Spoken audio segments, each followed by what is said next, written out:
Hello, and welcome to Harry Potter and the Methods of Rationality, the podcast. Written by Eliezer Yudkowsky, read by Eneasz Brodsky, based on the works of J.K. Rowling. Chapter 56, The Stanford Prison Experiment, Part 6, Constrained Optimization. Silent. It was thankfully silent, the metal door on the next level down. Either there wasn't someone behind there, or they were hurting quietly. Maybe they were screaming, but their voice had given out already. Or they were just muttering quietly to themselves in the dark. "I'm not sure I can do this," Harry thought, and he couldn't blame the despairing thought on the dementors either. It would be better to be lower, safer to be lower. His plan would take time to implement, and the Aurors were probably already working their way down. But if Harry had to pass any more of those metal doors while staying silent and keeping his breathing perfectly regular, he might go mad. If he had to leave a piece of himself behind at each one, soon there wouldn't be anything left of him. A luminous, moonlit cat leaped into existence and landed in front of Harry's Patronus. Harry almost screamed, which wouldn't have helped his image with Bellatrix. "Harry!" said the voice of Professor McGonagall, sounding as alarmed as Harry had ever heard from her. "Where are you? Are you all right? This is my Patronus. Answer me!" With a convulsive effort, Harry cleared his mind, repurposed his throat, forced calm, swapped in a different personality like an occlumency barrier. It took a few seconds, and he hoped like hell that Professor McGonagall didn't notice a problem with that thanks to the communications delay. Just as he hoped like hell that Patronuses didn't report on their surroundings.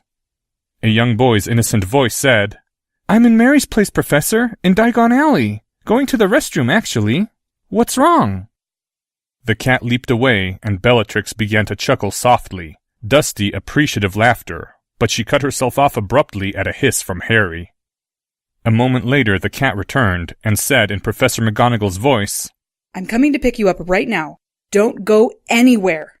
If you're not around the defense professor, don't go back to him. Don't say anything to anyone. I'll be there as quickly as I can." And the bright cat blurred forward and vanished.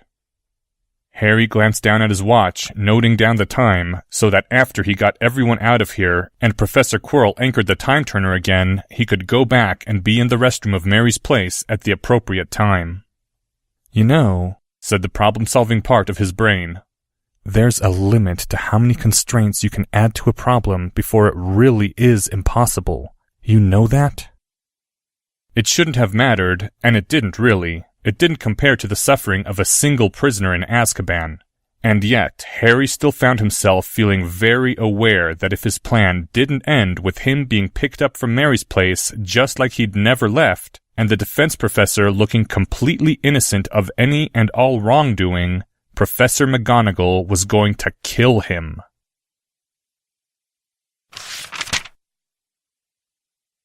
As their team prepared to eat another bite of territory out of Sea Spiral, shielding and scanning before dispelling the previous shield to their rear, Amelia was tapping her fingers on her hip and wondering if she ought to consult the obvious expert.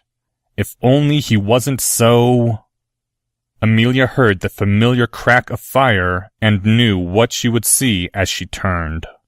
A third of her Aurors were spinning around and leveling their wands on the old wizard in half-moon glasses and a long silver beard, who had suddenly appeared directly within their midst, a bright red-golden phoenix on his shoulder. "Hold your fire!" Polyjuice made it easy to forge the face, but faking the phoenix travel would have been rather more difficult. The wards permitted it as one of the fast ways into Azkaban, though there were no fast ways out. The old witch and the old wizard stared at each other for a long moment. Amelia wondered in the back of her mind which of her Aurors had sent the word. There were several former members of the Order of the Phoenix with her. She tried to remember in the back of her mind if she'd seen Emmeline's sparrow or Andy's cat missing from the flock of bright creatures. But she knew that it was futile. It might not even be any of her people, for the old meddler often knew things he had no way at all of knowing. Albus Dumbledore inclined his head to Amelia in a courteous gesture. "I hope I am not unwelcome here," the wizard said calmly. We're all on the same side, are we not? That depends, Amelia said in a hard voice. Are you here to help us catch criminals or to protect them from the consequences of their actions? Are you going to try to stop the killer of my brother from getting her well-deserved kiss, old meddler? From what Amelia heard, Dumbledore had gotten smarter toward the end of the war, mostly due to Mad Eye's non-stop nagging, but had relapsed into his foolish mercies the instant Voldemort's body was found. A dozen small points of white and silver, reflections of the shining animals, gleamed off the old wizard's half-moon glasses as he spoke. Even less than you would I see Bellatrix Black freed. She must not leave this prison alive, Amelia. Before Amelia could speak again, even to express her surprised gratification, the old wizard gestured with his long black wand and a blazing phoenix sprang into existence, brighter perhaps than all their other Patronuses put together. It was the first time she'd seen that spell cast wordlessly. Order all your aurors to cancel their Patronus charms for 10 seconds, said the old wizard. What darkness cannot find, the light may. Amelia snapped off the order to the communications officer, who would notify all aurors through their mirrors, commanding Dumbledore's will to be done. That took a few moments, and it became a period of awful silence, none of the aurors daring to speak, while Amelia tried to weigh her own thoughts. She must not leave this prison alive. Albus Dumbledore wouldn't turn into Bartimaeus Crouch without a strong reason. If he'd meant to tell her why, he already would have, but it certainly wasn't a positive sign. Still, it was good to know they'd be able to work together on this one. Now, said a chorus of mirrors, and all the Patronus charms winked out, except that blazing silver phoenix. Is there another Patronus still present? The old wizard said clearly to the bright creature. The bright creature dipped its head in a nod. Can you find it? The silver head nodded again. Will you remember it, should it depart and come again? A final nod from the blazing phoenix. It is done, Dumbledore said. Over, said all the mirrors a moment later, and Amelia raised her wand and began recasting her own Patronus. Though it took some extra concentration, with that wolfish smile already on her face, to think of the first time Susan had kissed her cheek, instead of dwelling on the looming fate of Bellatrix Black. That other kiss was a happy thought indeed, but not quite the right kind for the Patronus charm.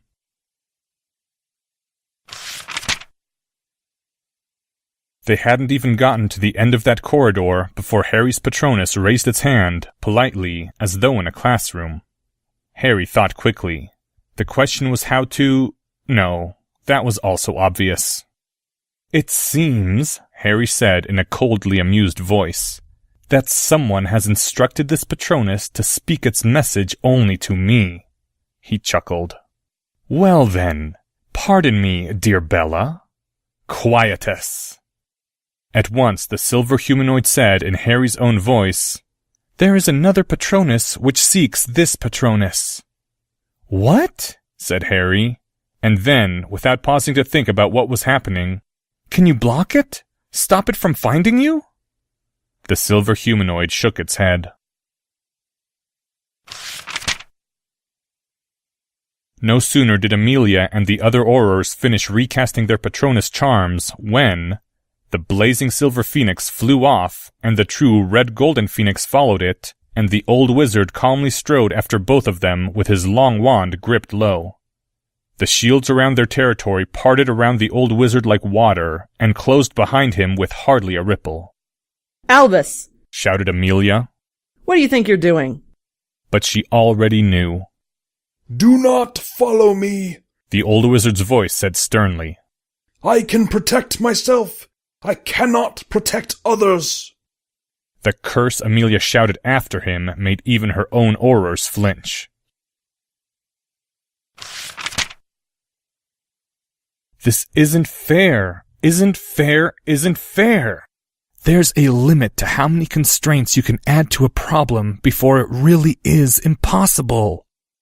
Harry blocked off the useless thoughts, ignored the fatigue he was feeling, and forced his mind to confront the new requirements. He had to think fast, use the adrenaline on following the chains of logic quickly and without hesitation, instead of wasting it on despair. For the mission to succeed, 1. Harry would have to dispel his Patronus. 2. Bellatrix needed to be hidden from the Dementors after the Patronus was dispelled. 3. Harry needed to resist the Dementor's drain after his Patronus was dispelled. "If I solve this one," said Harry's brain, "I want a cookie afterward. And if you make the problem any more difficult than this, I mean the slightest bit more difficult, I am climbing out of your skull and heading for Tahiti." Harry and his brain considered the problem. Azkaban had stood invincible for centuries, relying upon the impossibility of evading the Dementor's gaze.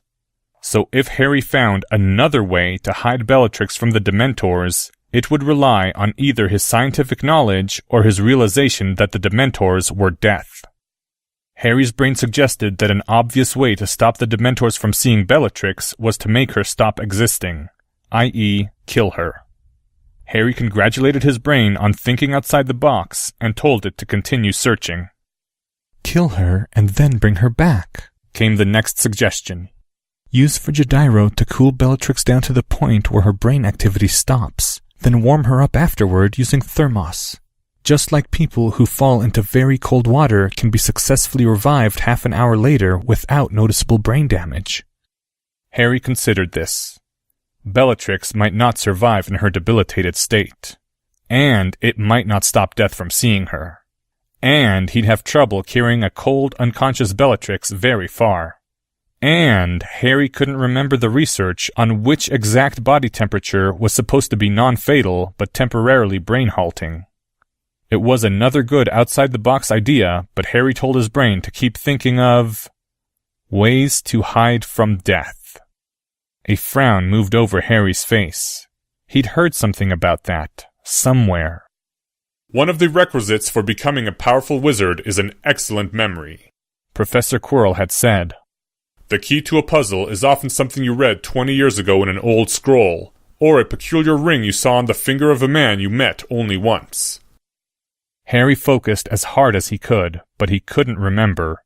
It was on the tip of his tongue, but he couldn't remember. So he told his subconscious to go on trying to recollect it and refocused his attention on the other half of the problem. "How can I protect myself from the Dementors without a Patronus charm?" The headmaster had been repeatedly exposed to a Dementor from a few steps away, over and over throughout a whole day, and had come out of it looking merely tired. How had the headmaster done that? Could Harry do it too? It could just be some random genetic thing, in which case Harry was screwed. But assuming the problem was solvable, then the obvious answer was that Dumbledore wasn't afraid of death. Dumbledore really wasn't afraid of death. Dumbledore honestly, truly believed that death was the next great adventure. Believed it in his core, not just as convenient words used to suppress cognitive dissonance, not just pretending to be wise. Dumbledore had decided that death was the natural and normative order, and whatever tiny lingering fear was still in him, it had taken a long time and repeated exposures for the Dementor to drain him through that small flaw. That avenue was closed to Harry. And then Harry thought of the flip side, the obvious inverse question. Why am I so much more vulnerable than average? Other students didn't fall over when they faced the Dementor. Harry meant to destroy death, to end it if he could. He meant to live forever if he could. He had hope of it. The thought of death brought him no sense of despair or inevitability. He was not blindly attached to his own life. Indeed, it had taken an effort not to burn away all his life on the need to protect others from death. Why did the shadows of death have such power over Harry? He would not have thought himself so afraid. Was it Harry all along who'd been rationalizing, who was secretly so afraid of death that it was twisting his own thoughts, as Harry had accused Dumbledore? Harry considered this, preventing himself from flinching away. It felt uncomfortable, but uncomfortable thoughts weren't always true, and this one didn't sound exactly right. Like there was a grain of truth, but it wasn't hiding where the hypothesis said it was. And that was when Harry realized. Oh, I understand now. The one who is afraid is... Harry asked his dark side what it thought of death. And Harry's Patronus wavered, dimmed, almost went out upon the instant, for that desperate, sobbing, screaming terror, an unutterable fear that would do anything not to die, throw everything aside not to die, that couldn't think straight or feel straight in the presence of that absolute horror, that couldn't look into the abyss of non-existence any more than it could have stared straight into the sun. A blind, terrified thing that only wanted to find a dark corner and hide, and not have to think about it anymore. The silver figure had darkened to moonlight, and was flickering like a failing candle. It's all right, thought Harry. It's all right. Visualizing himself cradling his dark side like a frightened child in his arms. It's right and proper to be horrified, because death is horrible. You don't have to hide your horror. You don't have to feel ashamed of it. You can wear it as a badge of honor, openly in the sun. It was strange to feel himself split in two like this. The track of his thoughts that gave the comfort, the track of his thoughts that followed his dark side's incomprehension at the alienness of the ordinary Harry's thoughts. Of all the things that his dark side associated with its own fear of death, the one thing it had never expected or imagined that it might find was acceptance and praise and help. You don't have to fight alone, Harry said silently to his dark side. The rest of me will back you up on this. I won't let myself die, and I won't let my friends die either. Not you/I, not Hermione, not Mum or Dad, not Neville or Draco or anyone. This is the will to protect.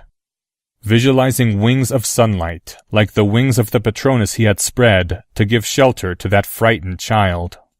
The Patronus brightened again, the world spun around Harry, or was it his own mind that was spinning? Take my hand, Harry thought and visualized. Come with me, and we will do this thing together.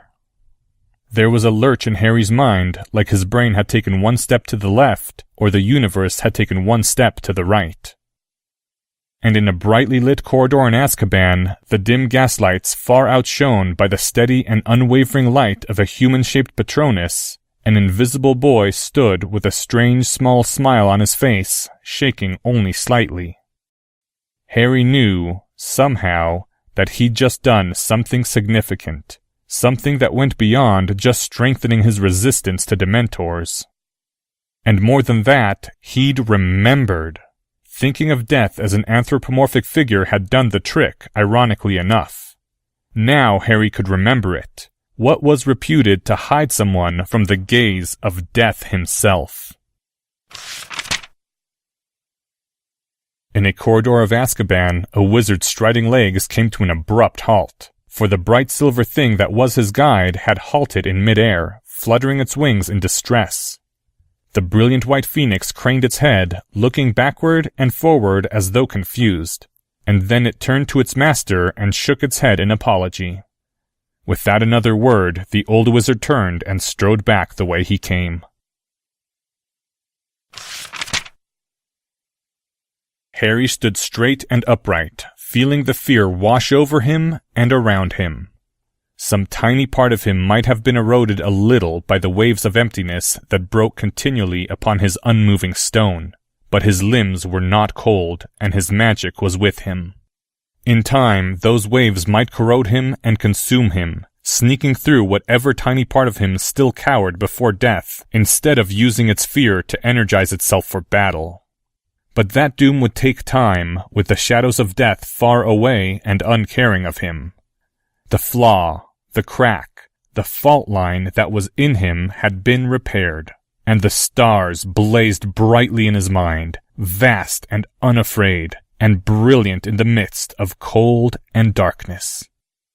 To anyone else's eyes, it would have seemed that the boy stood alone in the dimly lit metal corridor wearing that strange smile, for Bellatrix Black and the snake draped around her shoulders were concealed by the cloak of invisibility, one of the 3 deathly hallows and reputed to hide its wearer from the gaze of Death himself. The riddle whose answer had been lost and which Harry had found anew. And Harry knew, now, that the concealment of the cloak was more than the mere transparency of disillusionment, that the cloak kept you hidden and not just invisible, as unseeable as were thestrals to the unknowing. And Harry also knew that it was thestral blood which painted the symbol of the Deathly Hallows on the inside of the cloak, binding into the cloak that portion of Death's power, enabling the cloak to confront the dementors on their own level and block them. It had felt like guessing, and yet a certain guess, the knowledge coming to him in the instant of solving the riddle. Bellatrix was still transparent within the cloak, but to Harry she was no longer hidden. He knew that she was there, as obvious to him as a thestral, for Harry had only loaned his cloak, not given it, and he had comprehended and mastered the Deathly Hallow that had been passed down through the Potter line. Harry gazed directly at the invisible woman and said, "Can the Dementors reach you, Bella?" "No," said the woman in a soft, wondering voice. Then, "But my lord, you." "If you say anything foolish, it will annoy me," Harry said coldly. "Or are you under the impression that I would sacrifice myself for you?" "No, my lord." The Dark Lord's servant replied, sounding puzzled and perhaps awed. "Follow," spoke Harry's cold whisper. And they continued their journey downward as the Dark Lord reached into his pouch and took a cookie and ate it. If Bellatrix had asked, Harry would have claimed it was for the chocolate, but she did not ask. The old wizard strode back into the midst of the Aurors, the silver and the red-gold phoenixes now following behind. "You!" Amelia began to bellow. "They have dismissed their Patronus," said Dumbledore. The old wizard didn't seem to raise his voice, but his calm words somehow overrode her own. "I cannot find them now." Amelia gritted her teeth and put a number of scathing remarks on hold, and turned to the communications officer. "Tell the duty room to ask the Dementors again if they can sense Bellatrix Black." The communications specialist spoke to her mirror for a moment, and a few seconds later looked up, surprised. "No, Amelia was already cursing violently in her mind. but they can see someone else on the lower levels who isn't a prisoner." "Fine," snapped Amelia. "Tell the Dementor that a dozen of its kind are authorized to enter Azkaban and seize whoever that is and anyone in their company." Amelia turned and glared toward Dumbledore then, daring him to argue, but the old wizard only looked at her a bit sadly and held his peace.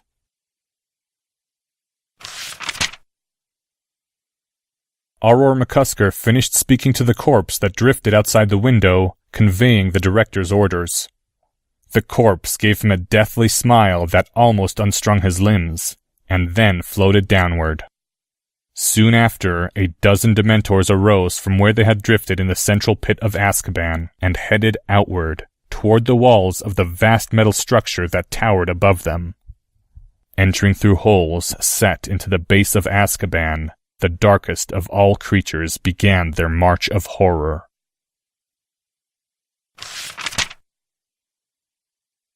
End chapter 56. Thank you to the following people. Amelia Bones by Melissa Kessler. Dumbledore, Drake Walker. Bellatrix Black, anonymous. Minerva McGonagall, read by Autumn Rachel Dryden. Aura by Becca Lou. The original text for this chapter can be found at hpmor.com. A link is included in this file's description. Recordings, questions, and comments can be sent to hpmorpodcast@gmail.com. If you enjoyed this podcast, please help spread the word at your social forum of choice.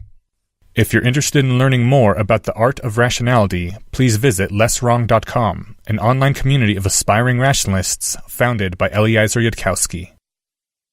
Today's music was Ghosts, Tracks 1 and 11 by 9 Inch Nails. Thank you for listening, and come back next week for Chapter 57, The Stanford Prison Experiment, Part 7, Constrained Cognition.